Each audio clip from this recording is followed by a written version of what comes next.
सर्दियों की एक ठंडी रात थी। समय था रात के 11 बजे। दीपक, जो एक मशहूर लेखक था, अपनी नई कहानी पर काम कर रहा था। वह अकेला अपने घर में था। अचानक एक हल्की सी खटखटाने की आवाज आई। उसने सोचा शायद हवा के कारण खिड़की हिली होगी, लेकिन फिर वही आवाज दोबारा सुनाई दी। दीपक ने अपनी कुर्सी से उठकर देखा। घर के दरवाजे पर कोई नहीं था। शायद मेरा वहम है, उसने खुद से कहा और फिर काम पर लौट आया। कुछ मिनट बाद दरवाजे के पास एक परछाई दिखी। रात के 11:15। दीपक ने हिम्मत जुटाई और धीरे धीरे दरवाजे की ओर बढ़ा। जैसे ही उसने दरवाजा खोला, बाहर कुछ भी नहीं था। ठंडी हवा का एक झोंका उसके चेहरे से टकराया। उसने आसपास देखा, लेकिन अंधेरे में कुछ भी दिखाई नहीं दिया। दरवाजा बंद करके वह वापस अपने कमरे में चला गया। रात के 11:45।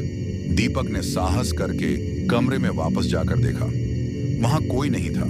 उसकी कहानी की पांडुलिपि जमीन पर गिरी हुई थी। तभी उसे लगा जैसे किसी ने उसके कंधे पर हाथ रखा हो।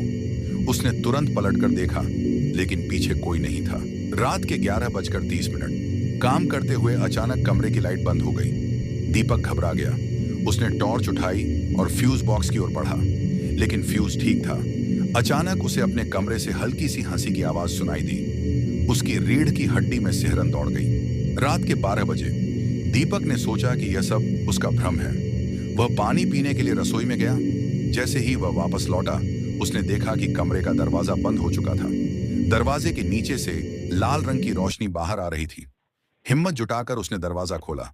कमरे में उसकी लिखी कहानी के किरदार जिंदा हो चुके थे। वे उसकी तरफ देख रहे थे और कह रहे थे, तुमने हमें अधूरा क्यों छोड़ा? दीपक का गला सूख गया।